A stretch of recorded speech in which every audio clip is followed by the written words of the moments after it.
Welcome back to this week home tour video with your host Solomon. Today I'm in Rosenberg, Texas, specifically in the Kingdom Heights neighborhood. Today we're looking at the K-Hov floor plan. This floor plan is called the El Paso, and this is specifically the classic. Guys, a little bit about this floor plan. Everything you're gonna see in this floor plan comes standard with the house. I mean, I can't wait for you guys to see it. You know how somehow the model home will have all the upgrades, and then when you go and you buy the similar floor plan and it comes without the upgrades and you're like disappointed. Well, this one is different. This one comes with everything you're gonna see, except maybe for the fridge. Everything you're gonna see in this floor plan comes standard with this El Paso, specifically the classic model. I can't wait for you guys to see it.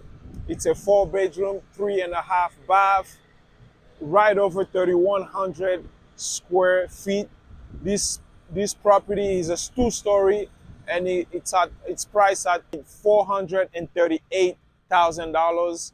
So again, it's a 4-bedroom, 2 cars garage, 2.5 car garage.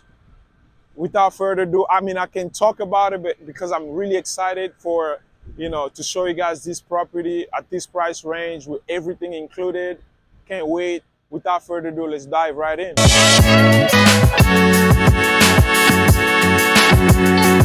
If you're new to the channel and you want to know everything about living, breathing, and moving in Houston, Texas, well, this is the perfect channel for you. My name is Solomon. I'm a local real estate agent here in Houston, Texas. And if you're thinking about relocating to the city, whether it's in 9 days or 90 days, don't hesitate to reach out to me. My team and I will be more than happy to help you make a smooth move to Houston, Texas. Without further ado, let's jump back in the video. And this is the El Paso floor plan. Now, they have multiple El Pasos, but this one we're looking at specifically is called the classic El Paso floor plan. It's again by K-Hov, and we are located in the Kingdom Heights neighborhood here in Rosenberg, Texas. I mean, this is a 4-bedroom house, 2-story, beautiful finishes, brick wall, as you can see, brick front. El Paso, here's the name. And look it up. I'll put all these details in the description below. It's right below 3,200 square feet. So it's specifically priced at 3,171 square feet. So there we go.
There you have it, guys. This was a quick tour of this amazing K-Have model home, the classic El Paso model home. Again, everything you've seen here comes standard with this floor plan. If you have any questions, don't hesitate to reach out. My contact information will be on the description below. Let me know if you would like to tour this amazing property. Be happy to take you in. Anyway, see you guys on the next videos. Cheers.